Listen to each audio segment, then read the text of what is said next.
Hello everyone, for today's video, as a group 2, we are going to do a role play and a narration itself, which is to identify a country where our field of specialization is in demand, and we will evaluate the various cultural modes of communication that the newly hired employee in that country should remember.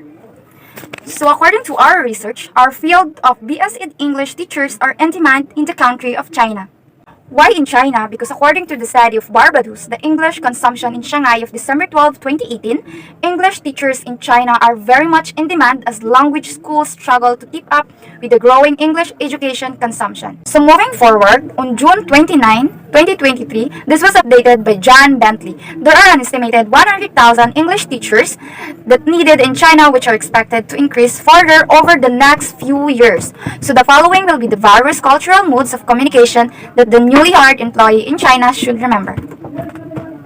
First, proposals and contracts should be kept simple in China. So Chinese business cultures value simplicity and directness in contracts and proposals. So it is not about the quantity of words, but the quality of the contents. So this is from the Business Culture and Etiquette Guide to the China Community Group. So in this scenario, I am preparing a lesson plan for my class, and together with my colleagues, I am asking for their opinion if my plan will work for my students. You can see in my video that my co-worker did not understand some of the words that I indicated in my plan. That is why, instead of making it complex with a lot of jargon, I keep it simple, clear, and concise, making it easier for my colleagues to understand and approve it. Let's talk about body language in China. According to my research, body language is a non-verbal way of communicating that includes gesture, facial expressions, eye contact, posture, and distance. It can be used to convey a wide range of emotion and messages, from happiness and sadness to anger and confusion. As we can see in the video, the Philippines already know how to communicate in China using body language, saying the nods, standing up straight, keeping my hands at my side, and also avoiding touching and slouching. By following these tips, you can improve your communication with Chinese people and have a more enjoyable experience in China. So, what is the common gesture that most Chinese people do, or most Chinese teachers do, when it comes to teaching? I think it's the open palm instead of pointing when it comes to teaching. So, why does this happen, or why does teachers uses open palms instead of pointing finger? The reason for this is to build trust, openness, and compliance to their students. It's their way of communicating to other students that or building the communication to the student using such gestures for their student to trust them, for their student to promote openness. According to my research, Chinese culture of communication, direct eye contact is a kind of respect in making conversation. So example is just like the video shown up there. The teacher is discussing in front of her students.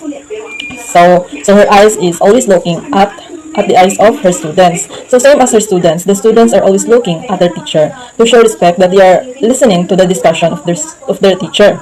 However, the long eye contact is considered rude because, example, there is someone looking at you in a long time.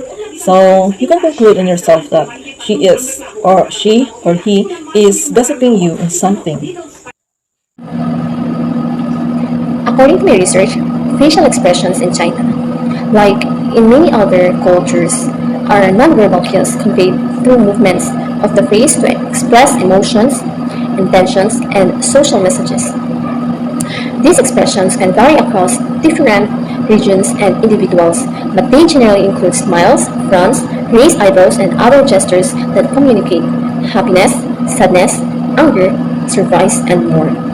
Understanding and interpreting these expressions can be important in cross-cultural communication and social interactions. According to my research, the social interaction of China is the way people relate to one another and influence each other's behavior. So the most common form of social interaction is exchanging a gift. So just like for the video na kung ginapakita sa inyo is invited siya sa principal na mag-dinner. So as a kind of respect, nagdala siya gift para maingnan nga buo, para mga kwan gyud nga marespeto the way to social interact na mag-ingnan siya nga buutan.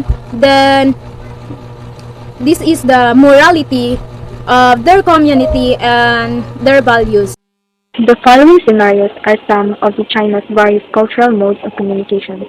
Those daily scenarios on their schools that we saw earlier are some of the most apparent and preserved values in China, as Chinese people maintain a fundamental understanding of what it means to be Chinese. A country like China are in need of Filipino teachers because the Filipino teachers' expertise in culturally responsive teaching will facilitate students' development of global competence. So, as a newly hired employee in China, a teacher must be a skilled, highly motivated, and competent teacher who have an open-minded heart to respect and adopt cultural norms. For the final observation, what a newly hired teacher in China should remember is that he or she must be able to foster cultural awareness.